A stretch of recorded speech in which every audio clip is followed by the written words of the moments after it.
What is going on, everyone? Welcome to the Game Day Squad Football Round 5 preview show, brought to you by the Game Day Society. But I'm joined by a lot of other big names on the show today. You might have noticed that Zonald is serving a 1-week suspension after having Stash as his number one player last week. So we've got him out, got some real advice in for everyone else now. So I'm joined by Roscoe and Bales. How you going, boys? Yeah, very good. Excited to be on the show, and should be a challenging but very exciting weekend of football ahead. So there's going to be some good discussion, I'm sure, about our teams and who we think is going to be the optimal options. What about you, Bales? Yeah, good boys. Yeah, Mark, it's not been too long since we did a show together, and just been a couple of days. But no, different one. Talk about some Game Day Squad football. So looking forward to chatting about that, and finally good to meet you, Roscoe. Yeah, of course, 100%. Yeah, and for those who don't follow along, Bales and I do the AFLW show together. Bales is obviously from AFL Fantasy Fanatics, and we've got Roscoe from Third Man Up. So if you haven't already, I'm sure you guys probably have, but if you're in the fantasy space, you're probably already following these guys. But if not, jump onto all of their accounts and follow. So first of all, how are your teams going? We're round 5, so we're starting to kind of get a feel for how the Game Day Squad scoring system's working. Any big results in the last few weeks? Any cash coming in? No, I had $5 come into my account this week for a 6th placing classic, so that was good. Thought I built a pretty decent squad, but I think Kirk has probably killed me going any higher with his 0. But other than that, that's been the main focus, and staying out of the chop zone in the Guillotine League as well, for those who know, on the Game Day Squad Discord. So I think Classic will be my main focus again this week. Hopefully we can get it right. And 6th again would be very nice for the season-long leaderboard too. So, Bales, what about you? Yeah, last couple of weeks have been a little bit lean in terms of sort of good finishes or anything like that. But coming off of in round 2 or game week 2 came equal first in Classic. It was 231 points apiece with me and the Circus crew, but Tom sent me a screenshot. It was like 0.3 points or something like that separated us. So I ended up getting second just. Stiff. I thought that was a bit stiff, but no, it was a good week, and we're Classic currently sitting at 14th for the season, so still not too, like 109 points away, which in EPL is probably a little bit sort of further than if you look at the Aussie rules or the AFLW. You probably like 100 points is what could be made up in a week, right? Whereas 100 points probably going to take a couple of weeks to try and claw back, but still in the mix, and got some bought a couple of big stars on the transfer market to hopefully boost me up into the top 10. All I'm hearing, Bales, is you're going to start to need to play some pods to get back up there, and that excites me a lot.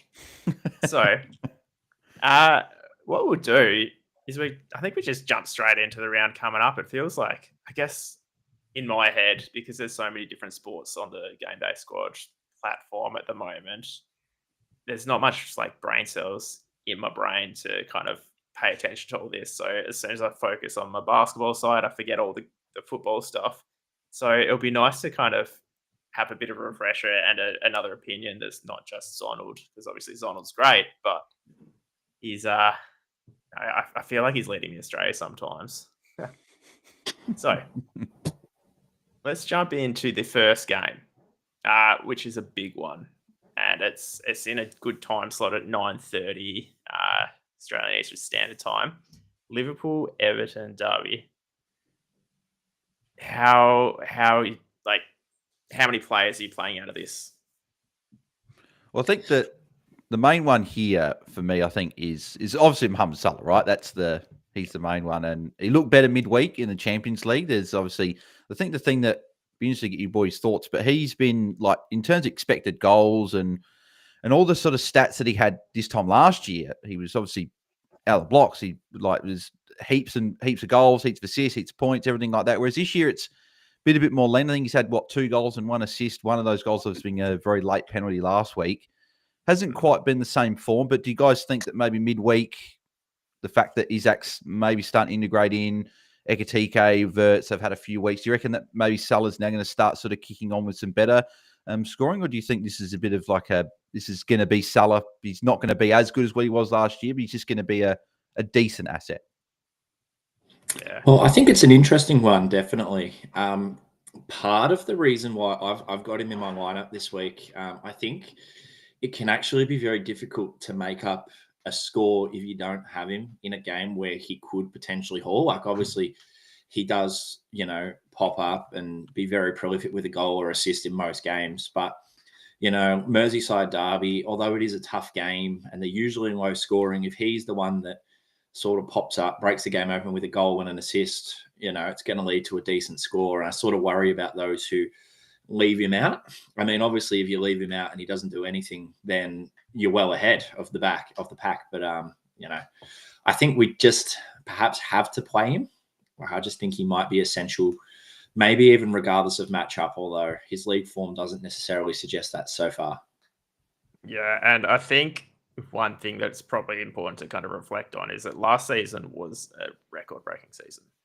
So even though he's not living up to those numbers, he's still 3 score involvements or 3 attacking contributions in 5 games. It's not bad. He's still up there with one of the top forward scorers. So he might not be as essential as he was last year for me, but I think he's still definitely one of the first people I'm considering each week. What about Isaac? Obviously, he's integrating back into the side. If you see him on that team sheet, because obviously we have access to the lineups for the first game before lockout, does it tempt you at all to bring him in if he's named? I don't know. I think either way, he'll still probably only get 55 to 60 minutes as we saw midweek. So maybe not for me. I think I'd rather have my 4 forwards try and play the full 90. I mean, you can't predict it, but it does make it tempting. I think I'd need to actually find a high variant of him as well for Classic. I think I've only got bronzes at the minute. Yeah, okay. Bales? Yeah, I'm on the same. Yeah, I think if Isaac's not going to start, he's going to come on and the forwards I've got at the moment, they're the nailed on ones that you think are going to play at least sort of 60, 70 minutes, and more likely than you're hoping they'll play 90. So I currently don't, but I did happen to pack a diamond Isaac right before the season started, and I was on with Tom and we're opening some packs, and then I was like, oh, okay, well, he's not playing at the moment, so who knows where he's going to go, but now he's at Liverpool, it's a bit more valuable. So I've put it in Challenger, so I'm hoping that he starts or comes on and maybe does something, but yeah, not for me this week. Yeah, it kind of feels like with all the build-up for him that in a derby, even if he comes on for 20 minutes, he could get a hat-trick or something ridiculous in the last, 10 minutes, get some winners. Now, another big Liverpool name, obviously, Virgil van Dijk. Does he just sit in as a lock every week, given his kind of defensive contributions, regardless of score, or any temptation to drop him? No, I have Van Dijk in this week. I know that these numbers here suggest that both teams are quite stringent and strict against, positional average. But I think Van Dijk, obviously, with his contributions, I think it will be a low-scoring game. 7 of the last 10 matchups, I mean, we're going back a few years, between these teams has resulted in at least one side or both getting a clean sheet. So, if either team can keep a clean sheet, the defenders that obviously play in that team and the keeper, be risky to start them, but it could be a gamble that pays off. Yeah, he's in for me as well. I've actually got double Liverpool in defence this week, just because I feel like a lot of the big defenders have got some, particularly we'll get to obviously the big game of the week, but we've got a couple of big teams that are playing against each other, and I didn't see a huge amount of teams where I'm like, yeah, there's a clean sheet there. So I thought, well, Liverpool at home, probably backing them in to at least get a clean sheet. But obviously, as you say, Van Dijk's got the defensive contributions and all that sort of access to scoring. And then even a Kirkes, I know Kirkes last week, people like myself included, and Roscoe, you said Kirkes as well, not doing too great for you last week. I think he's still a good asset. I think he's got the ability to get an assist or something like that, and obviously get the clean sheet and defensive contributions as well. So I think that think a couple of Liverpool defenders could be a play this week. Yeah. Now, jumping over to Everton, Grealish has been probably one of the best midfield option. In fact, he might be up there with the highest averaging midfielder. I can't remember the stats exactly, but he's doing great with the new side. Liverpool line up a little bit more tricky. I'm thinking they might get a clean sheet, which means that, not those assists coming through. Is there any value in picking Grealish this week, do you think? I liked him, but now I think I like other options more. As we get through the other games, I'll try and point them out. So I had him or Dewsbury Hall in there, but now I think I'm going to look elsewhere. Yeah, I think I'm the same. I'm the same as well. I think I've had him in for a number of weeks, but I think this week just against Liverpool, just probably a little bit tricky, and probably don't want to sort of back in. Like if we've got Liverpool defenders, right, I don't really want Grealish doing too much on the other end, so probably put my foot on the Liverpool defender basket this week. Fair enough. We'll jump over to the next game, Burnley versus Forest. What did you make of Ange Ball last week?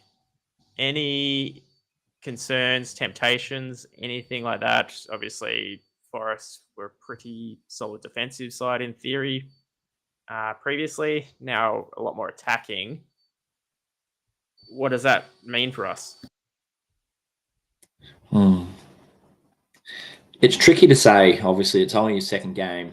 They are playing against Burnley, who did park the bus heavily against Liverpool last weekend. But I think with them playing attacking, this is actually a recipe for some attacking players from Forest to kind of feast here. I've got a few in, so hopefully they can put Burnley away early and really rack up some good offensive stats.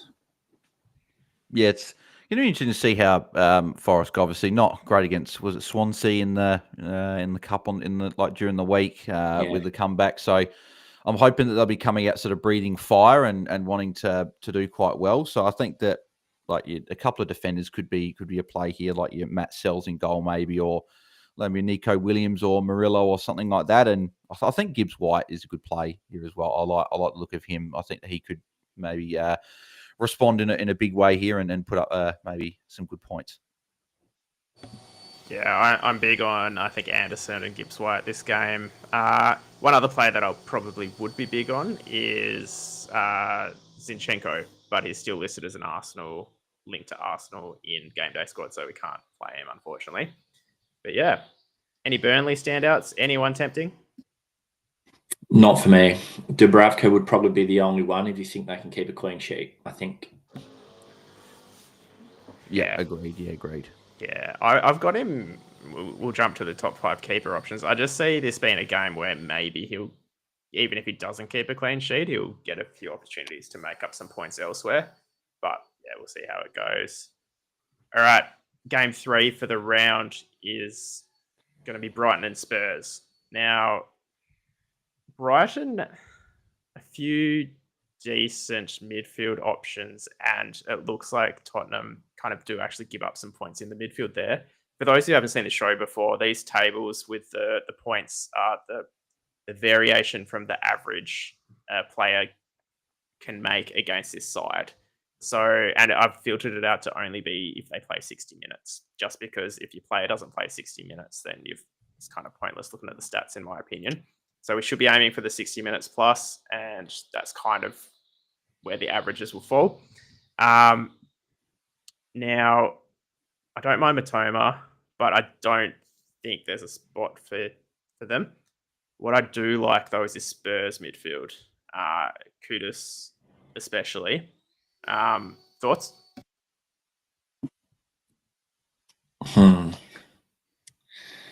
You go, Bowes. Yeah, I think that Kudus is certainly one that you can have a look at. It's been interesting that obviously he hasn't. I think a lot of people in pre-season would think he's obviously going to get off to a flying start. And he's been okay, but I guess we probably wanted a few more points to him. I don't know. Is Cherry Simons in pack yet for us in GameDay squad? I'm not sure if he is. Yeah, he is. Yeah, updated. Yeah. He so is, obviously quite rare. I feel like he could be the real pod that you could go for in a matchup like this. I think he came on and already got an assist already in not too long. So I think that he could be someone that's a bit of a sneaky play if you manage to pack one. But if you don't, I think, well, we know Brighton can give their opposition opportunities, and one of those of Kudus or Simons can maybe sort of bag you some points this week. Yeah, I'm not really sure what to make of this game because obviously Spurs have started really well under Frank, and Brighton have just sort of been average to start the season. I think they're 1 win, 1 draw, 2 losses. But I noticed having a look earlier this week that Brighton are heavily underperforming their XG. So I think their goal scored is like 2 or 3 under their XG. And Spurs is sort of the opposite, where I think they're 2 or 3 over the 2 or 3 under the goals that they've actually scored. So Brighton being tricky at home, even though Spurs have started much better, I think will try and make it hard for Spurs to break through a little bit. I think they'd be happy with a draw, which makes me think, I don't know which way I want to play this one. Yeah, I like a couple of the Spurs defense, but I'm a bit nervous in terms of rotations at this point. Particularly Porro probably is the one I'm looking for, but then I'm nervous he's not going to play at least 60 minutes. And I do have Kudus in at the moment just because I think there could be some goals here, but who knows? Jump through to the next one. We've got West Ham, Crystal Palace. Now, obviously, Crystal Palace defense has been a pretty tasty option for most of the season, just through their cleaning up all these defensive contribution points, as well as, being pretty solid defensively. How many Crystal Palace defenders is too many, would you say? I think between the defenders and the keeper, I'd say 3 is probably your max. Okay. Yeah, and for those 3, who would you be leaning towards if you had to? I think for me, I'd be looking at Henderson, keep a clean sheet ideally, and then Lacroix as their sort of main offensive kind of centre half, and then Munoz, obviously with his, attacking. He's essentially playing as a winger. I know he's a wing back, but, he's been so far forward and, getting assists, crossing in and all that sort of stuff. Like, he's just a dangerous player to have. So I think those would be the 3 for me. Yeah, I tend to agree. Yeah, as well. They're probably the main ones at the moment. I currently don't have any Palace defenders, but I'm still working through my defence at the moment, and I dare say that at least Henderson will come in for me as the keeper, just because I don't love a lot of the keeper options this week, and I'll probably fit in one on the bench in terms of Palace defender. Not sure if that'll be Lacroix or Munoz yet. Mm-hmm. And what about West Ham?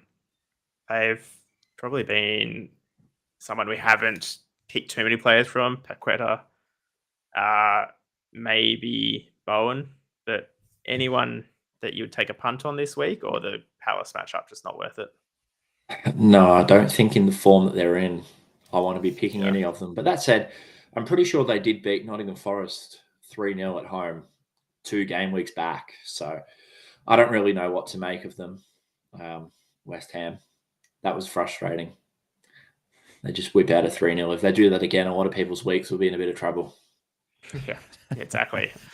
I think Paqueta's the one that, if you're going to go for someone each, he's probably the one that you're looking at.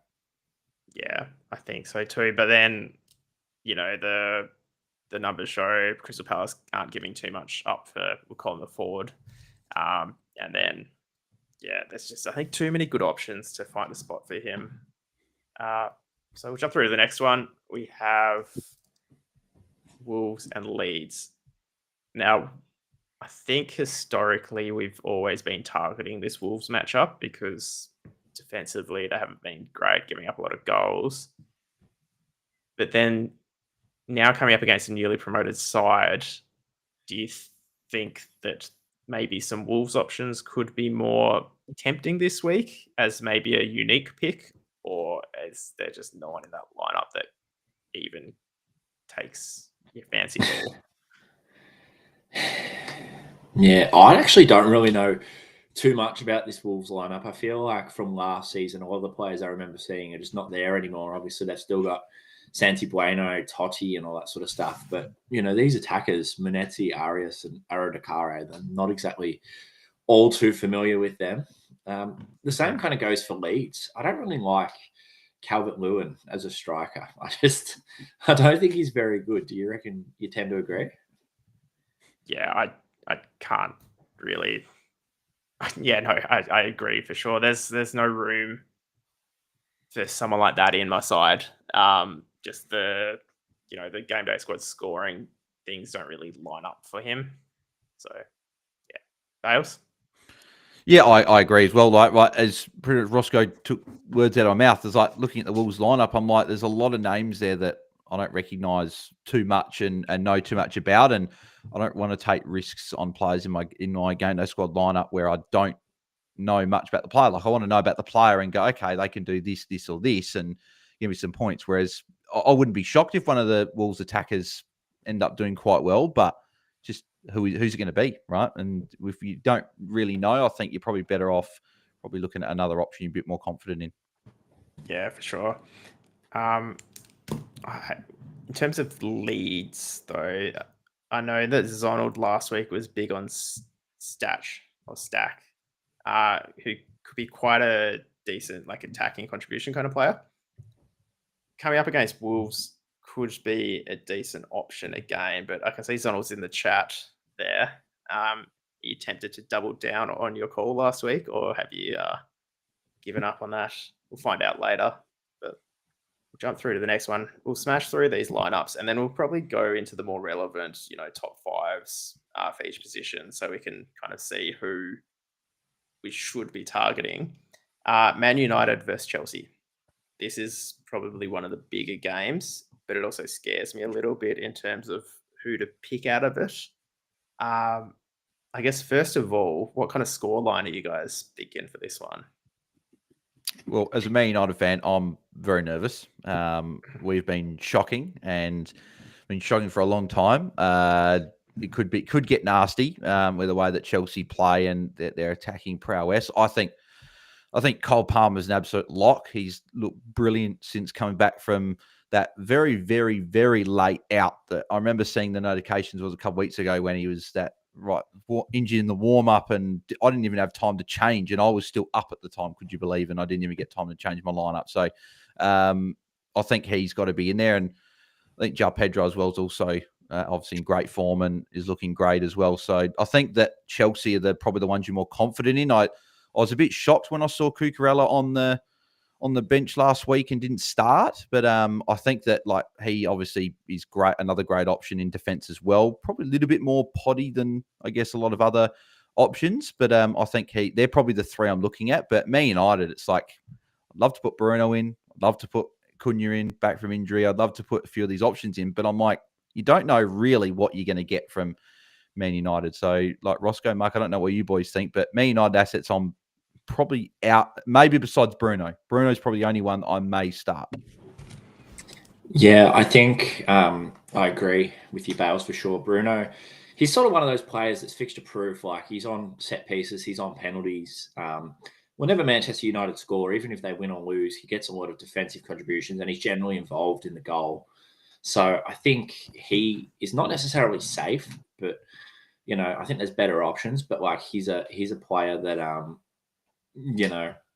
can just sort of rack up points without having to do too much or the team being too great. I think in terms of Chelsea, there's a lot of great options as well.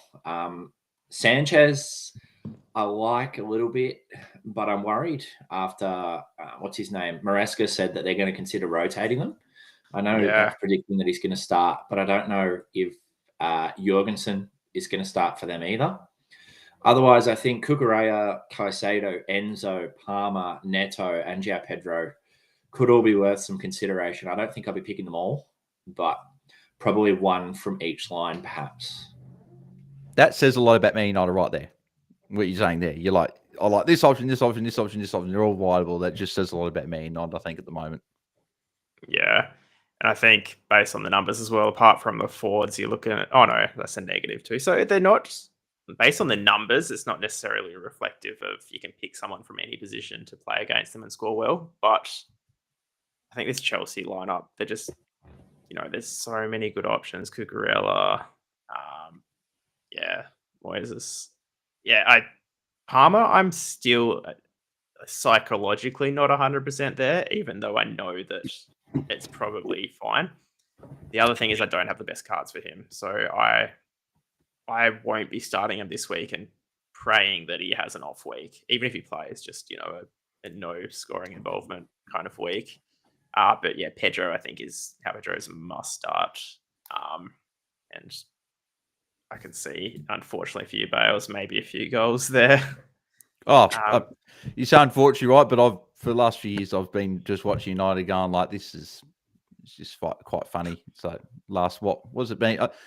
Honestly can't remember when Sir Alex was last there. 2013, 12 years. Mm-hmm. Same thing, really. Manager goes well for a couple of games and they go bad. They get sacked. The new one comes in.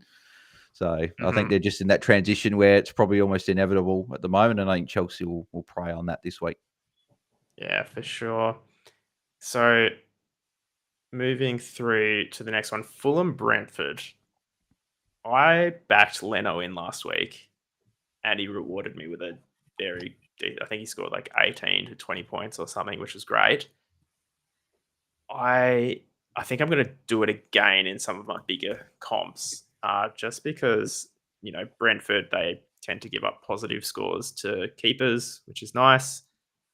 Seems like he's doing good, aerially. He's, racking up points there. Is he someone that you guys would consider, or is he just one of those kind of middle tier kind of keepers that maybe you'd stick away from unless they had a perfect matchup? No, I definitely rate Leno as a keeper. I just think there's better options this week when we get to the top fives. I'll be curious to see your rankings. For me, I think he might be an emergency in one or two of my formats, but I won't be starting him, I don't think. Yeah, no, fair. And anyone else in that Fulham side, though? I don't mind Kevin, who's come in, new signing, played a bit of time off the bench, I think, last round. And he looks like if he gets some full minutes in a game where they can kind of maybe get some goals, he could be a decent unique pick. Have you guys seen much of him or had any thoughts on him?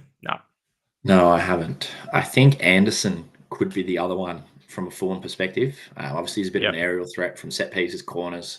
And I expect this game to be low scoring. I think both teams are quite defensively solid. So I think that could help him with the DEFCONs as well. Yeah, nice. What about that Brentford lineup? Just trying to see if there's any names in there that are going to tempt me this week. Probably not too much. Like Vandenberg, maybe against Fulham. Potentially could be a decent pick, but Bales, anyone? No, this is probably one of the games. Yeah, not too many names that I'll probably be considering, unfortunately. Yeah, so not getting up at 5 a.m. for this one then, Bales, I assume? Nah, probably not at the moment. Not at this stage. No, we'll move on then, because I think you're both right. Next up, Sunderland, Aston Villa. Now, this is a game that I think is going to catch some people out, because I feel like Aston Villa should be scoring more points than they currently are. And they're coming up against newly promoted side. Yes, Sunderland have been, good enough to kind of hold teams at bay, but I'm so tempted to start Watkins this week. Has that crossed either of your mind, Roscoe? No, not at the moment. Well, no. It hasn't only just crossed my mind. He's currently sitting in my lineup in my main classic side. Villa haven't scored in the league yet, or something like that. Is that right? They haven't scored yet. Yeah, they haven't. Yeah, so it's surely this is the week. Surely, and the thing is, if Villa are going to score, it's going to be through one of a Watkins or a Rodgers. So I think both are viable starters. Like, I'm looking at my forwards. You got a main couple, and then I've got one other spot that I want to go for, and I've got Watkins there at the moment. So I'm backing him in. I think he's a good enough player to put some goals here, and Sunderland obviously being at home makes it a little bit tricky. If it's at home, I'd be even more confident. But being away from home, there's a little bit about banana skin about this matchup for Aston Villa, but surely Villa just get it done, and Watkins gets on the score sheet, and Villa actually get their goal scoring underway for the season, because it's been a few weeks without any goals. So I think Watkins is a good option, even though the numbers don't sort of back it up. Yeah. And he could potentially be a pod, even though he's probably one of, like, early on in the season, he would have been one of the probably target forwards for a lot of people, but then the forms just let him down. Aston Villa, it doesn't so much seem like a Watkins issue for me. It's more of an Aston Villa kind of issue. So if they can sort that out, then the goals should come. Another one in this game for Villa that I like is Elliott coming into the new side. I think you said that Rodgers and Watkins are the likely goal source. I think Elliott's going to be feeding that. So I currently have him in my side as a bit of a pod. Any temptation from you guys? Any thoughts, or do you just see the Aston Villa lineup or tab on your team and just ignore it? Now, I'm going to throw out the interesting alternative perspective here. I've got one player from this game in my lineup, and it's Sunderland's keeper, Rose. Yeah, okay. I actually think Sunderland will take this game. I think they've looked the part. They've made some good sound signings, and I think they'll win it 1 or 2-0. Yeah. Don't mind that. And looking at those numbers as well, that plus 10.7 to goalkeepers on average is in a game where they're scoring 10 points and like as an average score, to get them to plus 10 on top of that is obscene. So I really like that shout. What about like a Xhaka or something in the midfield then? If you think there's going to be a Sunderland win here, do you start looking at some of those players up front? I don't think I'm brave enough to go that far. Yeah, okay. If Lafie was playing, I'd consider him, I think. But him and Ballard, I think, will both be back from injury, possibly off the bench this weekend. So I don't think that makes either of them an option. Yeah. That's fair. All right. Oh, one other, sorry, I'm changing slides, but every week I just really want to play Matty Cash. I think that once Villa starts scoring goals, I think Matty Cash will be a genuine starting option. So I kind of want to jump the gun early and try and catch it, but he's currently sitting in my classic side for me at the moment. But that was, I did this team a few days ago, and looking at the matchups, I think I'll probably put a Palace defender in there instead. So probably won't survive the cut when I make the changes, but he's someone I have considered. Just remember, you need to start playing some pods if you want to make up those numbers, though, Bales. So, Bournemouth, Newcastle. So, I think Newcastle forwards, midfields for me is where it's probably at in this game. But obviously, there's some big names in Bournemouth that have been performing well above probably where they should be, like Semenyo. Evan Nilsson's been pretty good as well.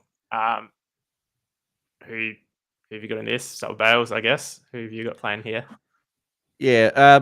So I've got Semenyo in. I think a couple of my squads in starter and contender don't have any sort of the high rarity ones to put him in classic. Unfortunately, that's why Watkins currently sits in there. But Semenyo's been amazing to start the season. He's been very, very good, and Evan Nilsson's also been pretty good last couple of weeks. So I think they're two that you can definitely look at. But yeah, Newcastle, obviously, Walt Maid was good to see him get off the mark. So he could be a bit of a sneaky sort of pod that sort of newer to the game, and maybe not a lot of people have got their hands on him yet or don't have him. So he could be one there, like looking at the matchup against Bournemouth. So he's one. And yeah, like Bruno Guimaraes, I've sort of been wondering when the game's going to come that he's going to maybe score a goal and maybe get an assist and have one of those sort of pop games. And this could be that matchup.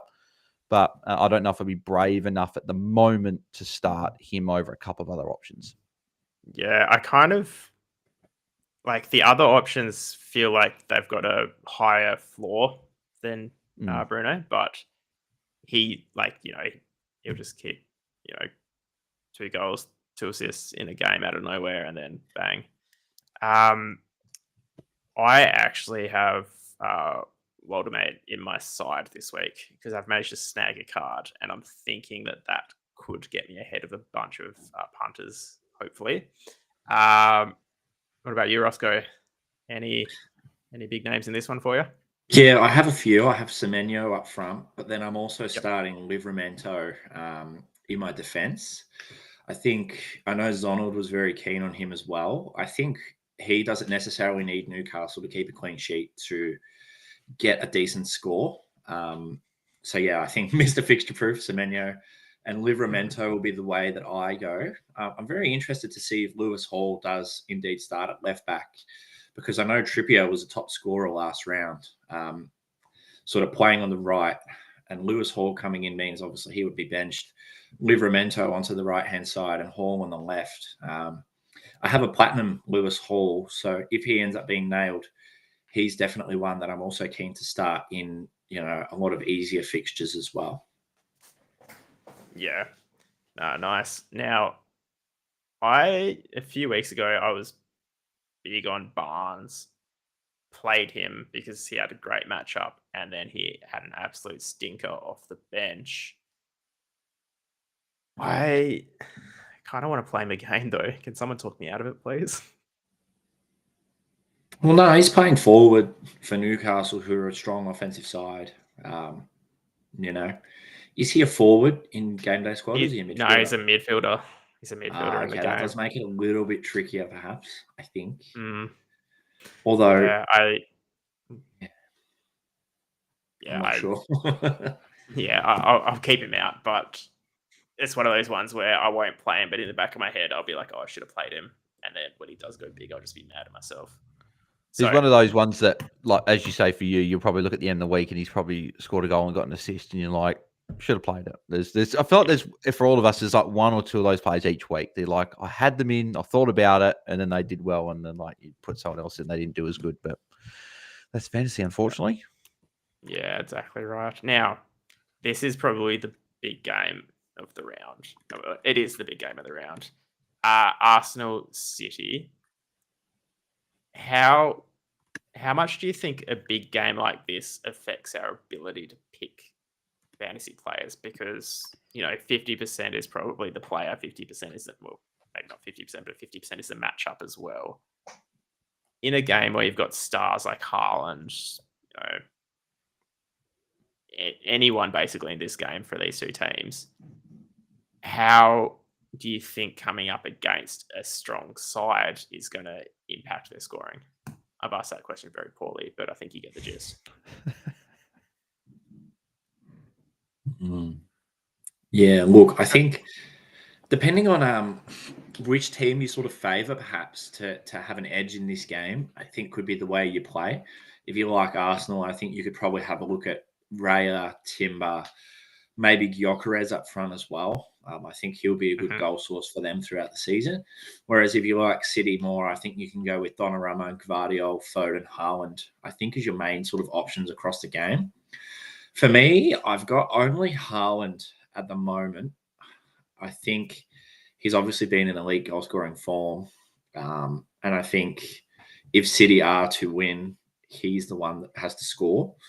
So I like him, although him and Salah are two cards where you don't play him and they haul, you miss out, or you play them and they don't haul, then you miss out as well.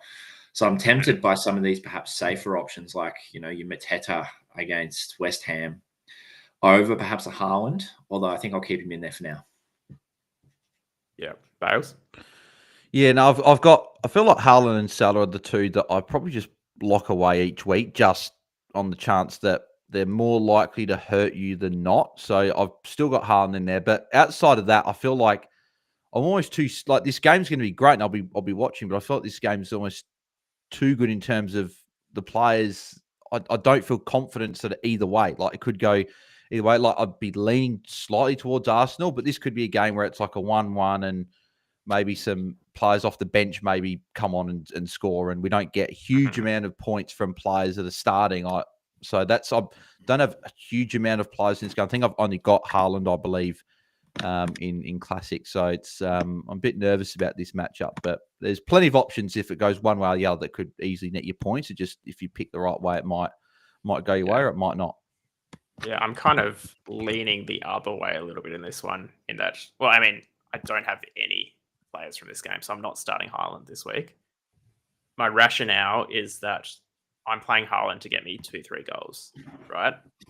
Because the other forwards I'm playing probably to get 1 goal.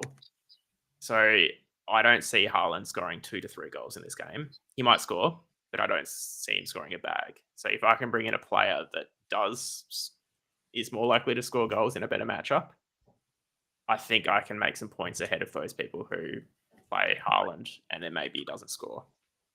And if I'm not mistaken, sorry, Mark. I was just going to say, if I'm not mistaken, Saliba and Gabriel have had a pretty good record against Haaland. I don't think he's actually had many big games against Arsenal just because their bigger size matches up quite well to Haaland. So I don't know if I'm just pulling that so that it's thin air, if that's the thing, but I swear I heard that on one of the FPL pods that I've listened to recently. Yeah. So I think if I can bring in someone like I don't know who, but if Haaland scores 1 goal, I'm not going to be too far behind everyone else. But if he doesn't score, then I might kind of get a little bit ahead of people who've selected him without kind of looking into it too much. That's kind of my thinking. I can guarantee it's probably going to change by the time lockout comes around. But yeah, at this point, I have no one from this game. So probably means that because it's, I think, the last game of the round, I might be sitting higher up on the leaderboard and then have a nervous kind of wait for everyone else to have their last game come in. But that wraps up all of the games for the round. We're now just going to jump into our top 5s for each position. So myself and Zonald have put together our top 5s like we do every week. And then we've also got Fantasy Bros who have been kind enough to send in their cumulative top 5 list this week.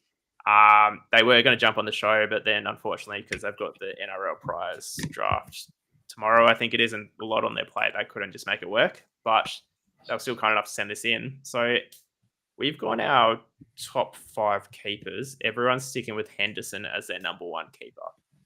Thoughts?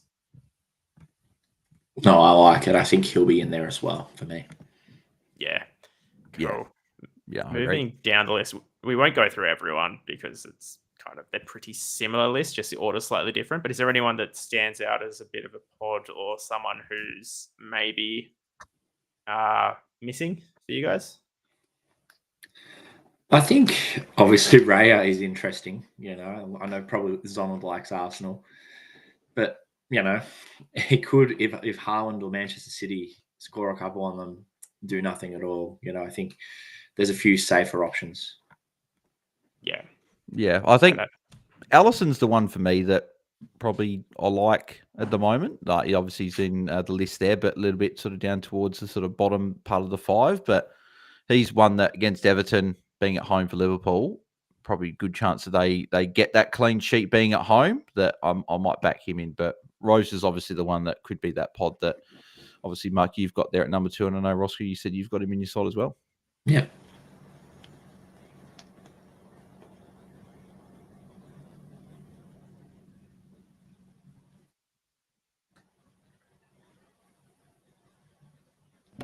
Sorry, I'll get off mute. I was like, was that my computer? I was like, I wasn't sure if it was me, but yep. That's me. So we'll jump into the defenders now. Pretty similar list again, all featuring virtually the same sides, 2 to 3 Crystal Palace defenders, Virgil van Dijk. And then that last spot's a little bit different. I've gone Livramento, Zonald's gone Gabriel, and Fantasy Bros have gone Ballard, which I like the call if he plays a full game. Yeah. Labrie, their manager, did say, I believe I read this morning, that he will play. I don't know what extent he'll play, though. Yeah, cool. No, I think based on the Aston Villa matchup for him, if he plays, there's points there to be made, especially because we know that he can make big points when he's playing. Any guys on here that you don't think should be? Actually, I guess we've talked through all the teams and all these names kind of showed up. Anyone that you would put in your top 5 that we haven't yet?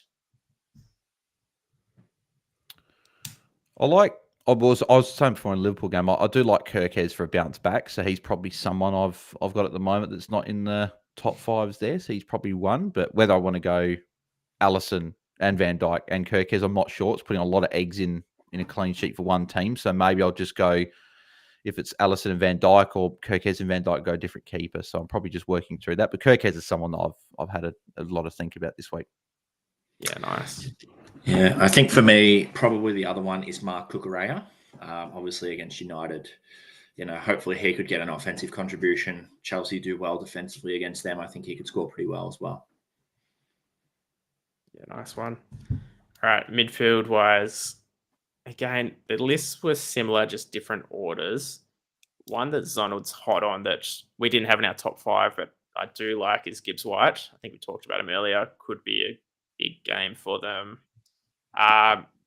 All got Palmer in there at different spots. I think Kudus all got there. I've got Elliott down at my number 5, which is potentially more of a punt than a recommendation. But with the midfield, obviously, there's a lot more variation in players that we can pick. Who do you guys like, not like in these lists? See, Xhaka's on number 5 for the Fantasy Bros as well, which is pretty brave, eh? Yeah, I rate it. No, these are pretty similar to what I have here. I've got Gibbs White, I've got Palmer, I've got Anderson. So I actually like these lists, and obviously Elliott, Xhaka as pods, I think are good options. And it might make me reconsider whether I fit Kudus in there as well. Yeah. So with saying that you have them on your list as well, how much do you think we need to then break away from these lists to actually kind of make up some points? Because if we all have these players on our list and we all pick them, then we don't get ahead of anyone. Is there for each week, do you have a set number of locks and then you'll leave a couple of spots for pods, or do you just kind of pick each week based on who you think will do best?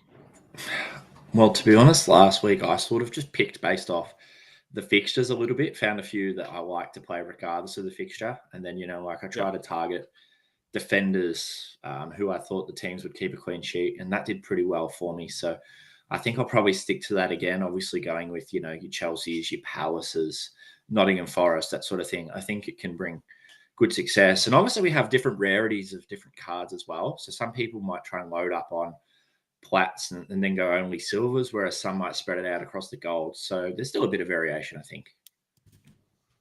Yeah. The one that I've got, sorry. No, you go. I was just saying this is a new term which I haven't heard, but I really like. That's where the salary pod comes into play. Yeah, and that's there's some players that I'll have a high salary on that I might not be as confident, but I'll end up playing them, which I know in Classic, one name that isn't in top of our list, and he would have been probably pre-season. Is this the week that Florian Wirtz gets off the mark with an assist or a goal? I've had a feeling for a couple of weeks that he's not far away. I feel like this could be the game, and I've got him in my Classic side as a bit of a pod in the midfield to hopefully get something from him there. Either you guys think that he could get off the mark in this matchup? I could absolutely see last week. Sorry, you go. Oh, sorry. Yeah, I had that same feeling that you're having now, Bales, last week, and it hurt me a little bit in terms of scoring. So I'm now in the mentality of I'm going to wait till I see it before I pick him. But yeah, Roscoe. Yeah. No, I think I can see it. He was quite good in midweek against Atletico, and he should start again. And obviously, he's playing attacking midfield, so he's hoping. Yeah, I mean, he's a player that I feel like we can all see will be probably a definite consideration by the end of the season. It's just finding his feet, kind of getting into that position where he's not going to let us down. All right, forwards. Consistent across the top there with Pedro.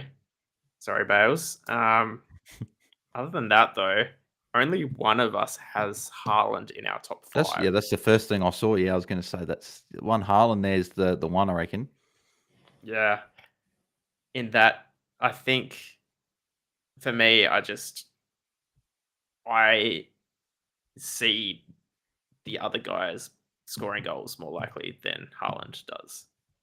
Not because of the player, but because of the players he's playing against. You're starting to talk me into. You're starting to talk me into it, Mark. I might have to bloody think about this. I had Haaland locked in, but you're making me sort of think about this and go, okay, maybe there is a play. Maybe I'll put someone else in instead. Yeah, I've literally only said any squads about probably 2 hours ago because the first player I went to put in was Haaland, and then I was like, oh, do I want to do this? And then I just got decision paralysis, and then I just like, oh no, I can't do this. So I'm committing to him being out for now. So that's the worst commitment ever. But yeah, anyone else on here? Few people, so myself and Fantasy Bros, kind of liking Wood, but not in the top end of the list. Yeah. I'm actually missing João Pedro in my side at the moment. I know I did a big spiel about Chelsea and how much I like some of their players, but I don't have him in. I actually went for Chris Wood, although all this talk with Salah and Haaland is making me think maybe I just swap them out and go for Pedro and Mateta, which would be risky, but, I don't know. A small part of me wants to take Wood out as well because we weren't the biggest fans of him. Yeah. Now, I guess one question that might come up for a few people is Gakpo versus Salah as well. If you're maybe looking to start one in that fixture, who would you be looking for? I think you still back Salah just for the whole potential. I know that Roski made that comment at the start about the whole potential. I think that's probably where you go. But again, if you're on a pod, Gatko's probably the one that you go instead there. And then the one's not on the list that I was talking about before, Watkins is the one that I think can finally get on the score sheet. Yeah. And I've actually got Waldmed quite high on my list as well, purely for the matchup. And I guess we've seen that he has been able to score goals in the Premier League. So, yeah, lovely. That wraps up our 5s. Next, we're going to jump into the, I think it's, the 5-a-side challenge that Zonald and myself have been doing each week. So I don't know if you guys have seen this, but each week, the two of us pick 5 players, and we just compete score-wise against each other at base value, so no multipliers on them. We can't pick the same player more than once in a season, though. So we have to be very careful about this. And then the loser of the previous week blacklists a player from selection for the next, for the other player for the next week, just to kind of hopefully balance it out a little bit. These are our 2 sides. So on the left, I've gone Roy Zinchenko, who I'm big on this week, but I think I mentioned before, don't pick him because he's not linked properly to Forest. Muniz, Kudus, and Waltermaid. Zonald has gone Darlow, Richards, Gibb White, Pedro, Watkins. Pedro was the player that I wasn't allowed to pick this week, which probably will hurt me. So, just looking at those lists, who are you backing at this point? I think I might take the Zonal. Sorry. That's fine. Very close. I think, having the 2 strikers this week, it could be the difference. If Sunderland keep that clean sheet against Villa, you'll probably win. But if Watkins scores, I think Zonal might have you covered. It'll be a bit of a big turnaround. Yeah.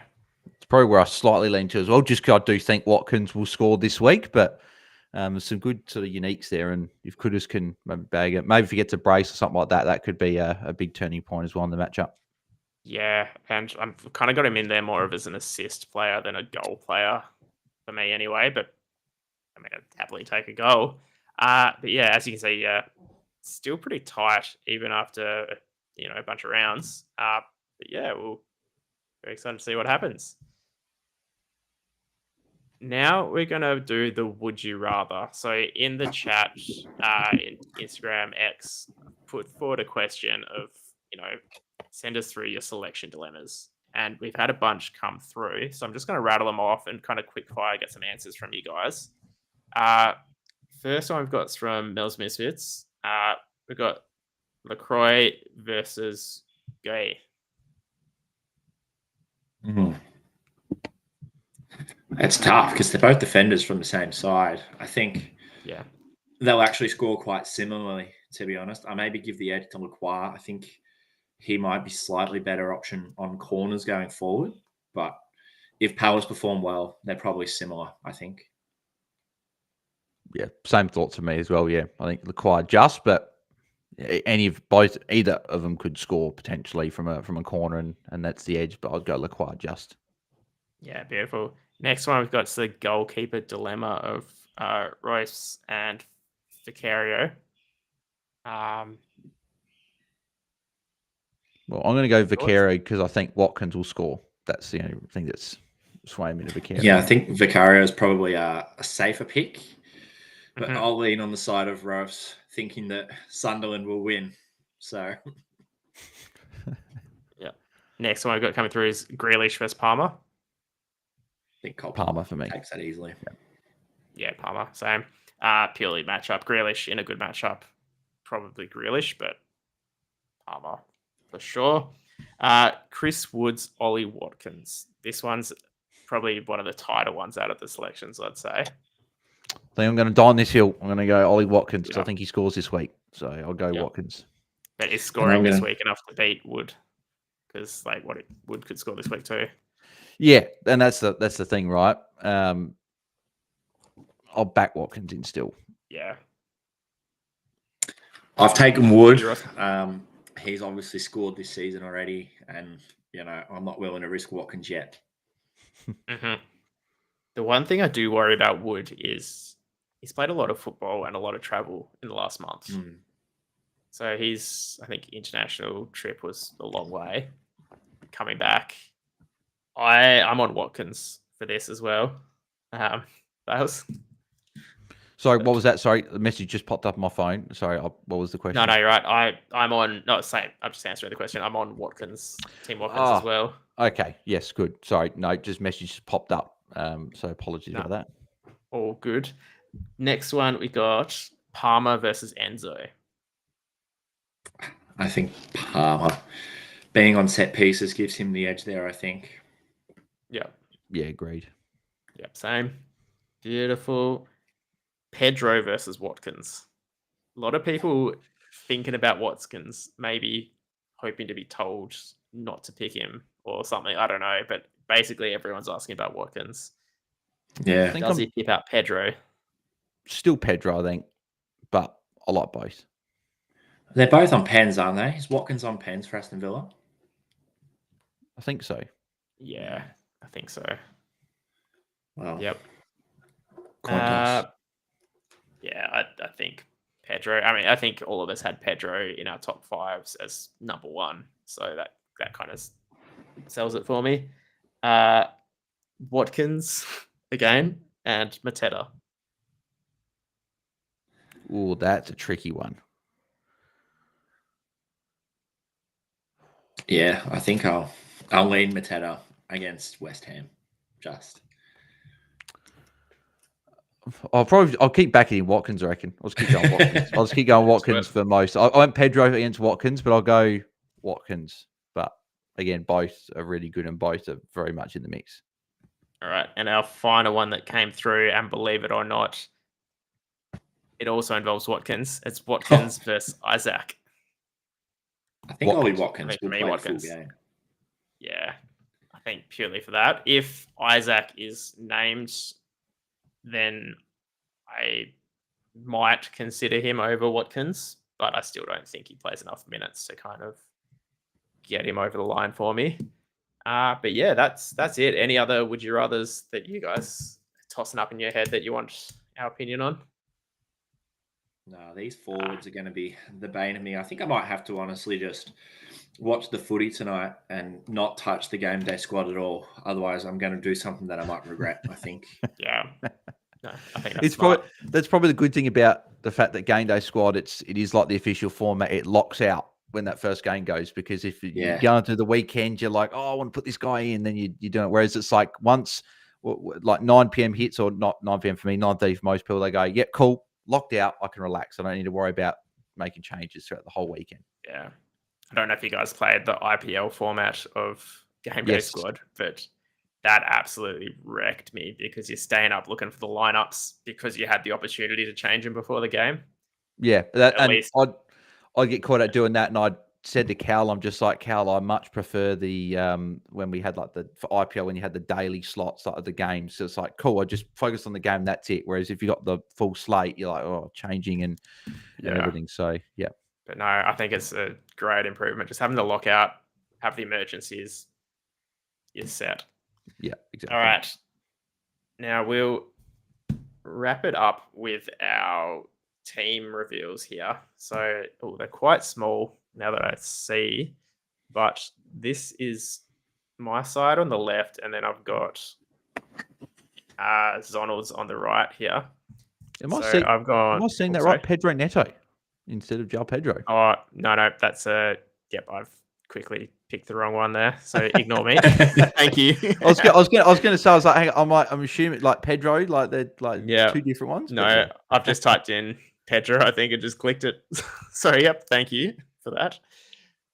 Maybe I shouldn't have said anything to catch up some points on you. I like it. These teams are looking strong. Yeah, I've gone a few kind of unique-ish picks as well, I feel. And not picking Haaland, I think, counts as a unique pick. But yeah, Harvey Elliott is one that I'm a bit excited about. And then, my goalkeeper selections probably won't be the conventional ones. So hopefully I can get some points there. Zonald, who's not here to defend himself, let's tear his side apart. I can't really, though, because it's good. Any thoughts? Yeah, it is quite strong. Yeah, no, it is a good lineup. I guess that's very good lineup. I do like it. There's obviously no Haaland and Salah in that lineup, so it could be a make or break in terms of those forwards, I reckon. Yeah, and one thing that I am a little bit nervous about is starting Porro just in terms of rotations. Zonald made a good point to me that he's gone Romero because he's the captain, and then less likely to be rotated through. That's something that I hadn't considered, so I might swap that out to to maybe get a bit more security. And I could see Romero's again one of those defenders that could easily score a goal from a corner, right, as well. So there's that upside from set pieces that he might be able to nab a goal or something. Yeah. Now, next up, I've just got here. Yeah, this is Roscoe's side here. Talk us through your thinking and talk us through what's already changed in your head since you sent me this side. Well, there's been a few changes already. So Dewsbury Hall is gone to Gibbs White, a platinum as well. And Sanchez has gone down to a silver Henderson. So other than that, I'm pretty happy with where it sits. Although Salah, Wood, Haaland, do they become a Mateta? Do they become a João Pedro? That's probably the one thing that I'm looking to change if I changed anything. So I don't know. I might have one look at it and ask Janeth, who might be able to help me out a little bit. And whatever he says, I'll just copy him and blame him if it goes wrong. Mate, that's what I've been doing with Zonald for years. So all season. Awesome. Now, Bales, I know that you've been kind of frantically getting your sides together. Roughly, do you have an idea of who you're picking this week? Or do you want to share your screen? I've got this screen share there if you want to chuck it on. So this isn't obviously I did this team actually earlier in the week, so I haven't actually, because I normally go on the Saturday and finalise the teams there. But if I was to say what change I'd probably make is I think that Henderson will come in and goal for one of those two goalkeepers, and maybe Lacroix probably comes in for Matty Cash. But I think more often not from that. I think forwards I'm pretty happy with the 4, and then the midfield. You've talked me into a bit of maybe Kudus might come in for someone. So, but that's the pretty much the backbone of the lineup at this stage. That's the classic side as well.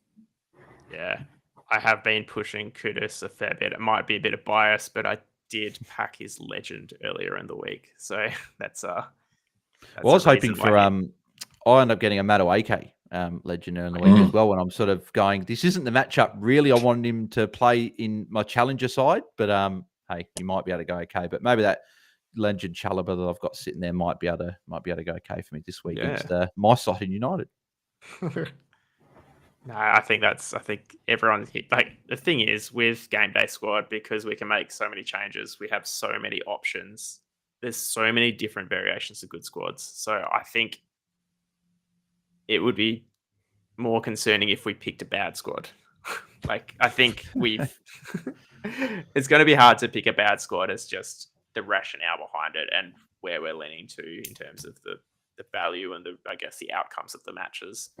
So what I'll do is I'll grab the screen back, and it's come time to spin the wheel. So through the week, we've had a bit of a push for signing up to all the social channels. If you haven't done it already, please do. It makes a big difference for all of us as well. So jumping over to Instagram, it's the Game Day Society, X, the GD Society, and then YouTube, obviously, if you're watching it through me here. Otherwise, there'll be links. But you guys want to do a bit of a shout out for your socials? Yeah, look, mine's just there at @3rd_man on Twitter. That's where we do most of our stuff. And then the rest is on YouTube, Supercoach Swordplay with DR. So all the Game Day Squad FPL stuff's normally on Twitter and in the Discord. Yeah, then just at BuzzDT for mine as well, and at AFL Fantasy Fans on X, and Fantasy Fanatics on YouTube. Beautiful. All right. Well, we'll get into it. I know that I'm not getting anything out of spinning the wheel, but I do. There is a bit of adrenaline that goes through when spin the wheel comes up, even though I'm not on the wheel.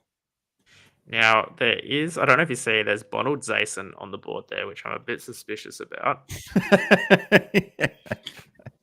But what we'll do is we will give it a spin. See, this is for a Diamond Mamouche as well, which is a huge card once everything kind of settles down for him. Okay, maybe I was going to say maybe add my name on, but can't anymore. Oh. It's Aussie. Beautiful. Congratulations, mate. I'll flick it through to you on the Discord, but that is a huge win. Well, any final pieces of advice we've got for the viewers at home? Nah, I think don't stress too much about your teams. I know we've done a big preview here, but back yourself in. Yeah. Echo the spots. Don't make wholesale changes, because if you take out too many players that you want to play and then it backfires, you'll feel worse about it. Trust me, I've been there multiple times across many other fantasy sports and platforms and everything. So back yourself in and enjoy the football. Yeah. And remember, guys, lockout is at 9:30 Australian Eastern Standard Time tonight. And the Liverpool-Everton squads will come out, what is it, 70 minutes before? Is that right now? Yeah, I think it's 75 minutes. Yeah, I think so, yeah. 75 minutes before. So, yeah, keep an eye out for that. And, yeah, best of luck to everyone, including Zonald, who... Oh, actually, one thing that I forgot to plug is the content creator league that we've started up just for a bit of fun. So, quickly share that just to show you all. In fact, I won't, because it hasn't started yet. But basically, going forward, a bunch of the content creators, including, I believe, you're in there, aren't you, Roscoe? Yep. Yeah, Bales as well, you're in there. Janeth, Fantasy Bros, Zonald. I think Tom and Cal might be in there as well for... well, Tom's actually doing pretty good. But each week we'll bring it up. We'll go through who's doing well, and we'll kind of share a bit of what's going on. I know Fantasy Bros have a lot coming up, and they didn't have a chance to kind of plug it by coming on, but they've got the NRL Fantasy draft coming up tomorrow, as well as, sorry, I've got a list I'll quickly bring up because there's so much happening on their channel. They've got the preseason Big Bash content will be coming out shortly. Oh, there we go. That's the big one. Yeah. They're going to keep doing EPL data, trends, all that kind of stuff. And then they've also got a bit of an off-season thing that they wanted me to tease for NRL, AFL, and cricket, which I don't know what it is, but it's very exciting if it means that we can keep following those sports during the off-season. So keep an eye over on their channels. But yeah, best of luck to everyone this week, and we'll leave it there. Yeah, beautiful. Cheers for having me on, boys. Been a pleasure. Yeah, thanks, man. Really enjoyed it.